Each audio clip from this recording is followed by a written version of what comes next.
Alors le moins que l'on puisse dire, vous venez d'en parler Patrice, c'est que la mobilisation organisée par les cheminots est assez inédite. Elle devrait durer, on l'a répété, jusqu'au 28 juin, avec un trafic perturbé 2 jours sur 5. Voilà, c'est dit. Sophie Pignal, de son côté, s'est justement intéressée à ce fameux droit de grève et surtout aux différentes formes qu'elle peut revêtir.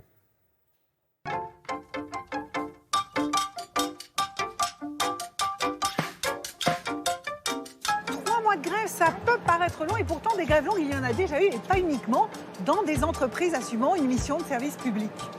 31 jours de grève pour iTélé, devenu CNews. 100 jours de grève pour une partie du personnel des Opalines, un établissement pour personnes âgées situé dans le Jura.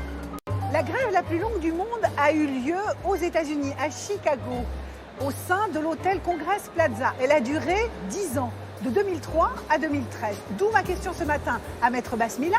Une grève en France peut-elle être illimitée ?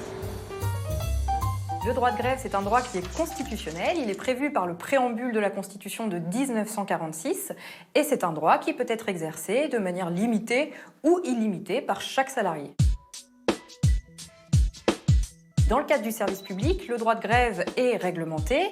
On exige un préavis qui doit être déposé par une organisation syndicale représentative au niveau national et un préavis qui doit être au moins de 5 jours francs avant le début de la grève. Quand un salarié fait grève, il n'est pas payé. Le salarié gréviste ne perçoit pas de salaire.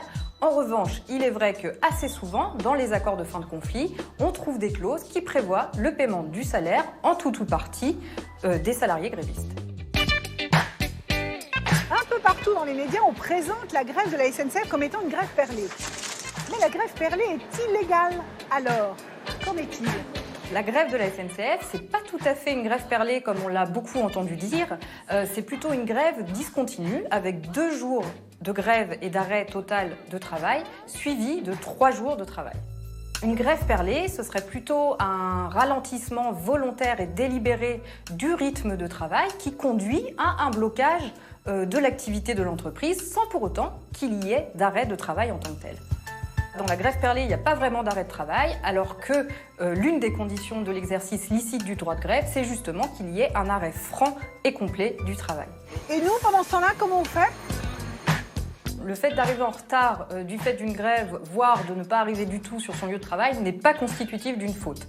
En revanche, l'employeur, lui, n'est pas tenu de rémunérer les salariés pour leurs heures d'absence, sauf si vous avez un accord collectif qui prévoit des dispositions plus favorables.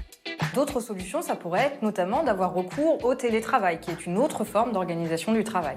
Le télétravail, justement, comme alternative à la grève, eh bien, nous en parlerons demain.